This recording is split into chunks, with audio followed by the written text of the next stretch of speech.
Now let's go ahead and configure our both the FTDs into high availability now. So to go to high availability, again on the device, be in the device management, you will be on the same page, click on add and click on high availability. I give it a name, I'll give an HA name and select the type. If it's a ASA firepower, you have to select the firepower. If it's an FTD, select the FTD. And again, it will select who will be the primary, who will be the secondary. So select FTD1 as a primary and FTD2 as a secondary and click on continue. The operation restart the snort process. Don't worry about the snort process because we are going to discuss that one in detail later on. And primary and secondary device temporarily causing traffic interruption. Yes, I know. Click on yes. And now it is asking you which link do you want me to use as a high availability. So let me see failover.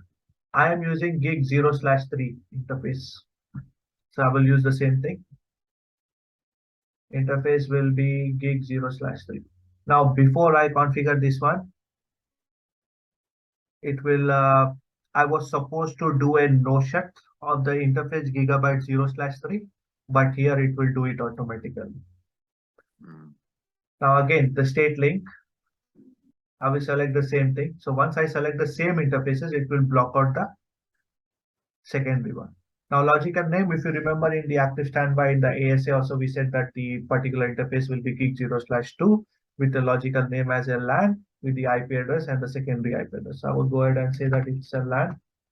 And the primary address, logical name of what? Yeah, you are just saying that gigabyte 0/3 instead of saying that my interface name will be gigabit Ethernet 0/3. Okay. You're just saying that it's a logical name LAN.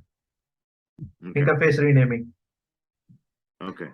Now I'm using 10.100.100.0 network, so I will use the same thing. So I will say that the primary address will be 10.100.100.1 /24 on subnet mask is over here, so don't worry. 10.100.100.2 subnet mask will be 0. That's it. If you are using IPv6, select on this one, it will give you the IP version. Okay. 10.100.100.1. Again, I would do 10.100.100.2. What's the IPsec encryption option for? LAN failover link is used to synchronize configuration. Stateful link is used to synchronize application contents between peers. Yeah, from into that one. Selected interface links and encryption settings cannot be changed like that. So if you want your encryption between these two, if you want to encrypt the traffic, then that's where you will use this one. But currently no one will use that one, don't worry. All right, so once that has been done, click on add now. Adding high availability.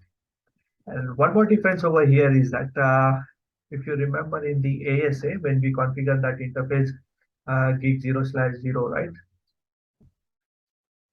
Interface gig 0/0, I said that name it will be outside and the IP address will be, for example, 1.1.1 with subnet mask 255.255.255.0 and standby, right? I said that standby address will be 1.1.1.2. I was supposed to give all the addresses for every interface. I was supposed to give the primary, secondary IP address. But in the FTD, you don't have anything. You will just provide this one IP address. No need of this one. That's it. Only one IP address. You don't. But if you do have a version which are lower than 6.5 or 6.5 or lower than that one, that's where it will ask you for the primary IP address and the secondary IP address for the every interface. So those interfaces it will fail over those interfaces. When fail over, of course, is that the reason why it doesn't ask for the? Now they have developed a mechanism where you don't require these two IP address. They only require only one. And whenever there is a failover happening, it will automatically shift to the secondary one. This IP address will be shipped to the secondary automatically. Okay. So it's a pretty good one. So once we configure the high availability, I don't have the routers to test it. Otherwise, I would have tested that one by switching the peers. So if you go under FTD HA now, do you still have devices there, or is it going to pull those devices out? Sorry. Under FTD HA. I did not understand your question. Can you look at your screen? Yeah. FTD, the group, FTD group you created. FTD, yes. Yeah. Do you still have devices there? Yeah, now it is there Okay. now. High availability devices are there, and within that one, I do have two of them. So this is a folder. Okay. These are the devices. And again, if I have FTD3, I can implement over here, integrate over here. Again, similarly, I can have the multiple folders over here. Now, once the, yep, go ahead. So for ACL configuration, do you push the same ACL to all the devices in a group? Yes. I can select the group, but I did not select the group, if you remember. I can select the group, but when we configure the policies, I will show you that you have an option to select the group, or you have an option to select to the send to it to the primary to that particular FTD. You got two options. So for example, in this high availability, I said that FTD HA, right? Now I do have a FTD1 and FTD2 which are participating in the high availability, but I do have the FTD3. I do have the FTD4. Now I'm creating a policy. All right.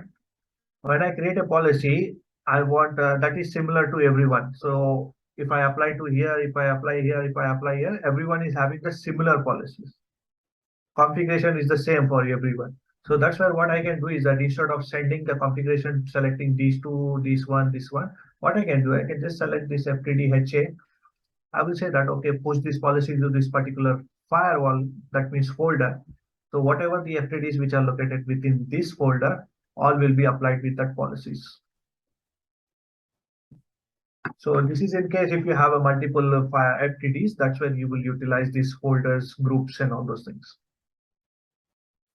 So I'm saying folder, that refers to the groups.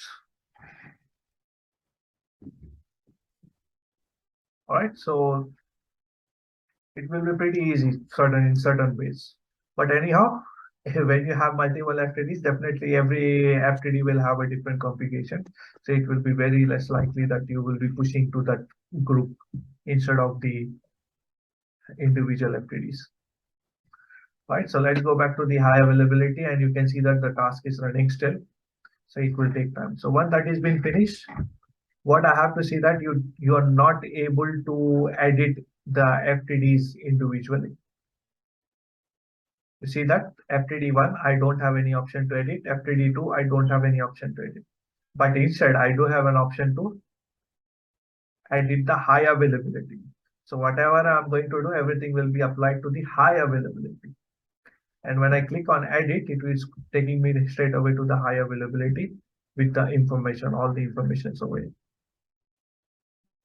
Now, if I go back to the interfaces, monitored interfaces, currently it is only monitoring the management one, the diagnostic one. But slowly, if we create the interfaces, every interfaces will be monitored. So now this is the interfaces. So when I go to the interfaces, for example, gigabyte gig 0/0, click on edit, enable that one, and go to IPv4 address. You see that it is only asking me the IPv4 address, that is the primary, but it is not asking me for the secondary address anymore. All right, so good with that. That was your FTD high availability.